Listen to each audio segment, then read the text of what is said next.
Pour parler d'un truc plus léger, vous voulez que je vous raconte mon rêve de cette nuit? En vrai, c'est un rêve triste. C'est un rêve triste parce que le fond, je pense que le fond est triste. Et que ça, je pense que le fond, ça témoigne d'un mal-être que j'ai, genre. Je sais pas, j'essaie d'analyser mon rêve. Les gars, j'étais en soirée chez Squeezie. Attendez, écoutez.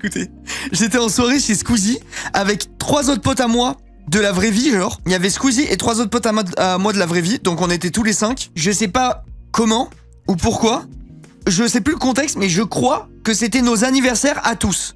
Je cherchais pas à comprendre, c'était tout le monde son anniversaire. Il y avait pas de jaloux comme ça. Tout le monde, c'était son anniversaire, sauf Squeezie. Squeezie, c'était pas son anniversaire, mais moi, tous mes potes, c'était l'anniversaire. Squeezie nous invite dans sa demeure de fou, les gars. C'était un château fort, le merdier. Je pense que c'est parce qu'on a parlé de quand il allait ouvrir des cartes. Genre pour 50 milliards d'euros de cartes, et du coup on s'est dit qu'il était milliardaire. Et du coup ça a dû me monter à la tête, j'ai fait ce rêve. Il nous invite dans sa villa de fou, on se balade et tout ça machin. Et il dit les gars venez, je vous emmène dans mon jardin secret. Vous allez voir, c'est trop stylé nanana, je vous ai préparé quelque chose. Vu que c'était notre anniversaire, logique. Il nous emmène au sous-sol de sa maison. Il ouvre une porte et là on est dans une espèce de jardin tropical secret avec ciel étoilé alors qu'on était à l'intérieur. Faut pas chercher à comprendre, c'était dehors dans l'endroit, c'était au sous-sol mais dehors. Ciel étoilé, des palmiers et entre les palmiers il y avait des guirlandes, au milieu une table avec des chaises et tout ça. C'était en mode cocooning stylé, un peu en mode Narnia exactement. Il parle d'un rêve. non, c'est la réalité. On allait au sous-sol de chez Squeezie et on était dehors. Oui, c'est un rêve et puis brisé. On arrive. Et Squeezie nous dit bon les gars, c'est vos anniversaires, nanana. J'ai des cadeaux à vous faire. J'ai des cadeaux à vous faire. Donc voilà, chacun votre tour, vous allez prendre votre cadeau. Premier cadeau, mon pote prend son truc. Il ouvre sa boîte. Il y a des feux d'artifice. Le mec a mis le budget. Squeezie il a mis le budget. Il ouvre la boîte, feux d'artifice.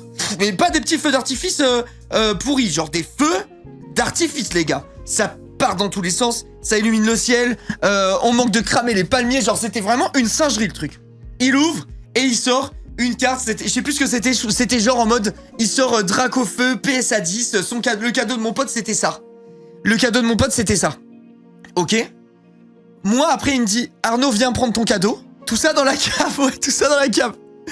Il me dit viens prendre ton cadeau. J'arrive, je me dis putain, mon pote il a eu un Dracofeu PSA 10.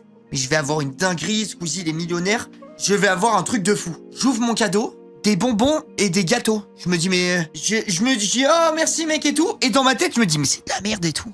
C'est de la merde. Donc j'ouvre mon truc, je distribue les bonbons à tout le monde, les gâteaux à tout le monde. Je suis un bon gars quoi, je suis d'humeur partageuse, je distribue à tout le monde. Et je retourne voir Squeezie et il me fait t'es sûr que c'est tout machin. Et moi j'avais un peu le seum dans la tête, je me dis putain... L'autre il a un Dracofeu PSA 10, moi j'ai des bonbons et des gâteaux, ça pue sa mère.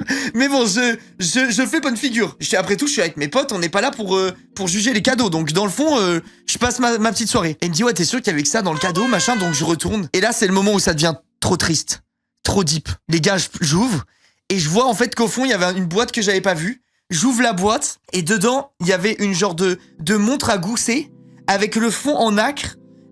Et c'était genre un pet de truc, c'était je sais plus ce que c'était comme marque, mais genre quand c'était l'équivalent de Patek Philippe, tu vois, pour vous donner un ordre d'idée, ceux qui connaissent, c'est comme s'il m'offrait une montre ultime, genre vraiment un truc de collectionneur de fou, tu vois. Et j'étais trop ému, et je l'avais pas vu, et je suis allé le voir et il m'a dit ouais c'est parce que je sais que t'adores l'horlogerie et tout machin, et je commence à pleurer en disant t'es un des seuls potes que j'ai, nanana, c'était trop triste. C'était trop pathétique et triste. Et du coup je pleure sur Squeezie. Tous mes potes avec moi ils pleurent aussi. Les gars, le rêve il pue sa mère. On pleure tous.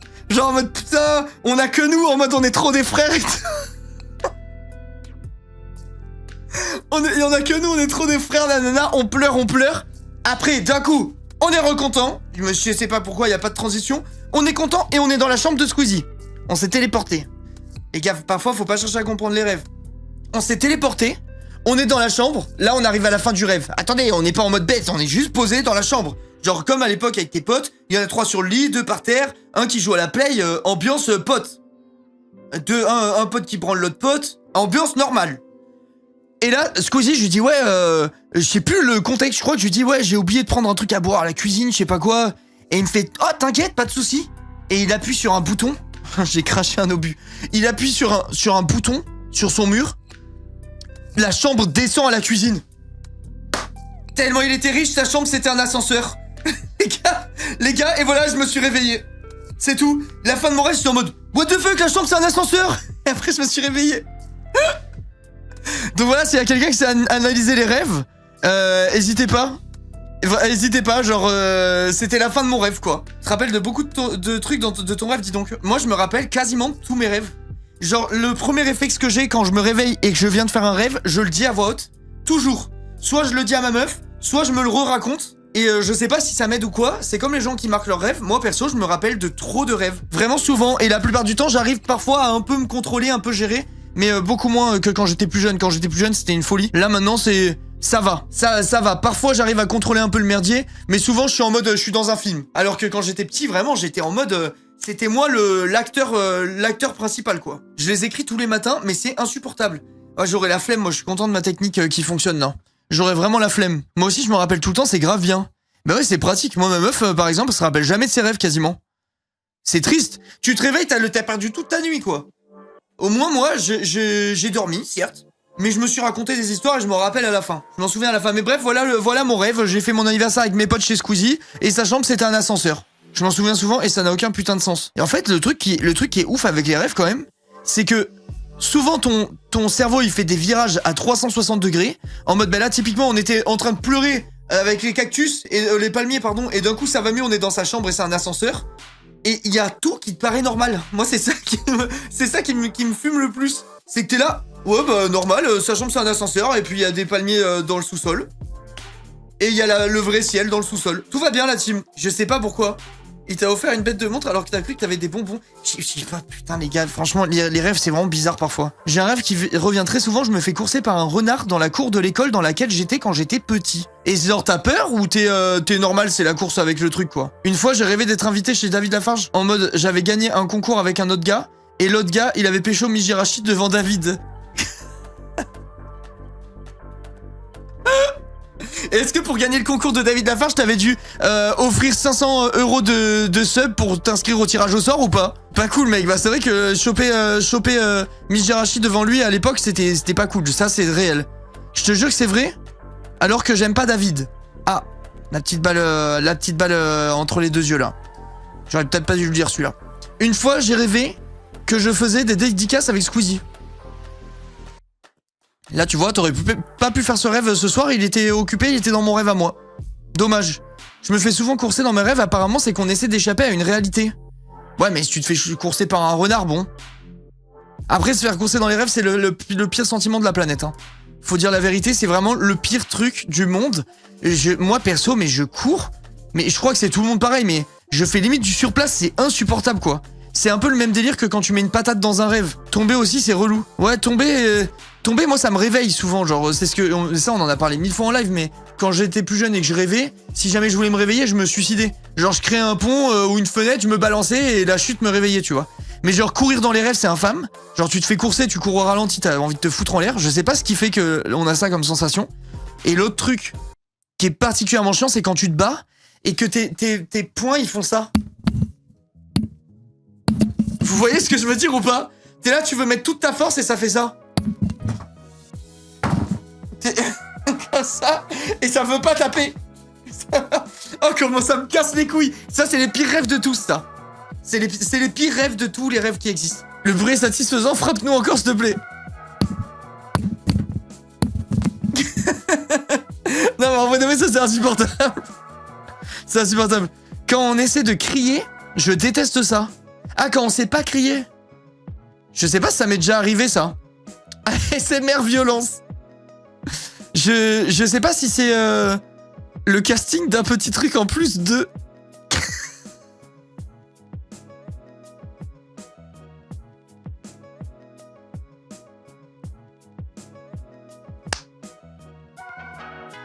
Oh putain. Oh, je peux jurer, c'est le message de l'année. J'ai jamais lu mieux. Vince. Non, t'as pas le droit, mais pour rien. J'ai juste lu le chat. J'ai juste lu le chat. Putain, ça c'est mon humour, mais c'est mon humour en off. C'est pas... Putain, Vince. Oh, sa mère. Tu devrais avoir honte, mais il est merveilleux, celui-là. Oh, what the fuck. Oh, putain. Arnaud, j'ai quelque chose à raconter. La dernière fois, je dormais... Oh, putain. Elle m'a raconté que je m'étais réveillé pour me redresser vers elle et faire tadam. Mais what the fuck. Moi, j'ai déjà fait un truc comme ça, mais en mode un peu plus glauque, où j'étais assis devant une fenêtre et je regardais la lune. Je vous avais déjà raconté, c'était ma grand-mère qui m'avait vu. C'est trop glauque. Oh, putain. Oh, Vince, c'était assassin, ça. T'as vraiment pas le droit, par contre. Normalement, c'est pas légal. On va tous aller en enfer à cause de toi. C'est très réel. On va tous aller en enfer à cause de toi. Et en plus de ça, moi, je vais me faire cancel. Tu devrais avoir honte. Oh, les gars, attendez, j'ai un... chat, regardez tout ce que j'ai reçu. Là, il y a beaucoup de nouveaux. Du coup, Akira, on voit pas trop, mais j'ai fait comme ça. Je les ai sortis du coffret, j'ai mis le coffret à côté pour caler. J'ai reçu, comment? Joyeux les Slam Dunk, anniversaire. les Senseiya. Slam Dunk, il m'en manque un peu. J'ai reçu, comment? Si, vous voyez tout, en fait. Slam Dunk, Senseiya. Du coup, Akira, j'ai sorti du truc. Je trouve que ça rend vraiment bien comme ça. Et j'ai reçu tous les monsters. Je sais pas si vous voyez là. En version grande taille. Là-bas, tout là-bas, là. Bref, ça commence à prendre forme. On sera bientôt prêt pour la présentation du bourbier. Ça avance très bien. Ça a été livré par un semi-remorque. J'ai eu 2 colis et c'était en 3 colis et il y en a un qui manque à l'appel, donc j'espère qu'il va arriver. C'était une belle commande, je suis juste dégoûté. Comment? Parce que ça, c'est Pika qui m'a envoyé la commande d'aujourd'hui. Les goats. Et on s'est mal compris pour Slam Dunk. J'ai pas reçu la version que je voulais, je suis un peu deg. Du coup, je vais devoir... je sais pas ce que je vais faire. Du coup, je pense que je vais soit revendre ce que j'ai reçu pour racheter l'autre collection. Parce que celle qu'ils m'ont envoyée, elle est quand même stylée. Ils m'ont envoyé comment? Ils m'ont envoyé la version, les gros tomes, là. Je sais plus comment elle s'appelle, celle-là. Mais moi, celle que je voulais, c'était je crois que c'est Prestige ou Perfect Edition, je crois. Ouais, c'est ça, c'est Perfect Edition qu'elle s'appelle. Attends, je vais vous montrer celle que je voulais. C'est tellement stylé. Regardez comment ça tue. C'est pas trop cool, sérieux. Ça, dans la bibliothèque, ça en jette de fou avec la fresque et tout. J'aime trop les trucs comme ça. Mais du coup, ils m'ont envoyé celle-là. Franchement, elle est stylée aussi. Mais rien à voir, quoi. Ça en jette de bâtard. C'est vraiment trop beau. D'un cas, je suis à la bibliothèque. Dis-moi quel livre je prends. Je veux commencer la lecture. T'aimes quoi comme style? Adem. Urgent. Plutôt fantastique, plutôt science-fiction, plutôt dystopie, plutôt thriller, plutôt thriller psychologique, j'en sais rien, polar. C'est quoi ton truc, Adem? Et t'as quel âge aussi? T'as quel âge? Très important. Parce qu'il y a des lectures, il y a des lectures que je conseille parfois qui sont pas pour tout le monde, je pense. Est-ce que tu vas tous les lire? Bah j'en ai déjà lu plus que la moitié, je pense que je connais déjà. Polar, n'importe quel livre de Gebel, mais faut s'accrocher. Ouais, mais ça dépend de l'âge aussi. Genre j'irai pas foutre un Gebel dans les mains de quelqu'un qui a 13 piges. Il se passe quoi avec mon ordi? Il est maudit ou quoi là? Je sais pas, peut-être manga, science-fiction, je suis pas sûr, et j'ai 17 ans. Le Passeur. Ça se lit bien, c'est court, c'est une lecture simple et il y a un côté dystopie, science-fiction qui est pas désagréable. Genre c'est un bon roman d'initiation à la dystopie. Le Passeur, je prendrai. Je pense que c'est bien, c'est simple et tout ça. De Lois Lowry. Ouais, je pense que c'est un bon premier livre pour rentrer dans la lecture. Parce que je trouve que t'accroches bien, il y a tout ce qu'il faut dedans. Genre ça, merci. De rien. Un bon roman SF, t'as 1984 qui est vraiment bien. Putain, et tout le monde aime ce livre, il est connu de fou et tout. Moi, je l'ai trouvé tellement surcoté, j'ai vraiment pas trop aimé. Et oui, c'est peut-être Orwell, je me rappelle plus. Et comment? Je sais pas, genre vraiment, moi, 1984, j'ai pas trop kiffé. J'ai trouvé bien, mais vraiment sans plus. Merci Riolet, merci pour les 5 mois. Là, je vais commencer... je vais commencer Eversion là. Je sais pas s'il y en a parmi vous qui connaissent. Je l'avais mis de côté et puis j'ai eu la flemme de l'emmener en voyage, j'ai lu autre chose. Mais là je vais partir là-dessus. Je sais pas si ça parle à certains d'entre vous. Et après ça je vais lire le guide du voyageur galactique. C'est mes 2 prochaines lectures. Question Linka, est-ce que t'as migré de Twitter à Blue Sky? C'est la même chose mais en mieux. J'ai même pas regardé ce que c'était, mais honnêtement, je pense que ça va faire comme toutes les alternatives à Twitter. Les gens, ils vont être hype pendant 3 semaines et après, ça va revenir sur Twitter, quoi. Oh, je l'ai commencé, ça ressemble vraiment au film H2G2. Tu parles de quoi, Thomas? Tu parles duquel? Barjavel, bah, j'en ai lu qu'un, moi, de Barjavel. Celui dont ma fille a le nom de l'héroïne. Le guide du voyageur galactique, c'est stylé ou pas, Thomas? Il est bien? Il y a eu du monde qui a quitté Twitter depuis ton voyage au Japon, y compris les grands journaux. Pourquoi? Pour quelle raison les gens, ils se sont barrés de Twitter? De toute façon, moi-même, je n'y vais pas, hein, donc je m'en fous un peu. Mais pourquoi les gens, ils sont partis? Parce que Musk. Ah, c'est une sorte de boycott pour ce que veut mettre en place Musk aux États-Unis. Merci Grenier pour les 20 mots, merci beaucoup. Perso, j'adore les BD, je suis en train de faire Plunge, je sais pas ce que c'est, et Rain par l'auteur de Lock and Key. BD, en vrai de vrai, il y a je pense que je kifferais. En fait, il y a pas de raison que j'aime le manga et que j'aime pas la BD quoi, mais j'avoue ça fait très longtemps que j'ai pas lu de BD. Les dernières BD que j'ai lues, je devais avoir genre 15 ans, c'est peut-être même moins je pense. Il est politisé ouvertement donc ils ne veulent plus y être associés. Ok.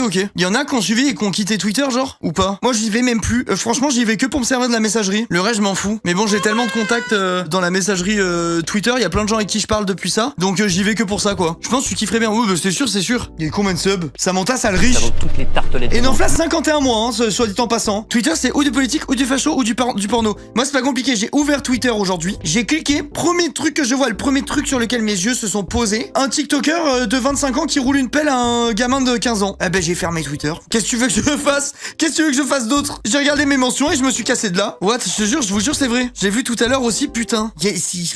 Je sais pas, il y avait des gens dans les commentaires qui blâmaient le gamin et tout, faut vraiment être des gros fils de pute aussi ça. Faut vraiment être des grosses merdes. Gamin il prend la défense du mec en disant que c'est pas interdit par la loi d'être pédophile. Ouais, leur conversation elle doit être bien sympa aux deux. Et apparemment les parents sont au courant, j'ai vu ça. Les parents sont au courant.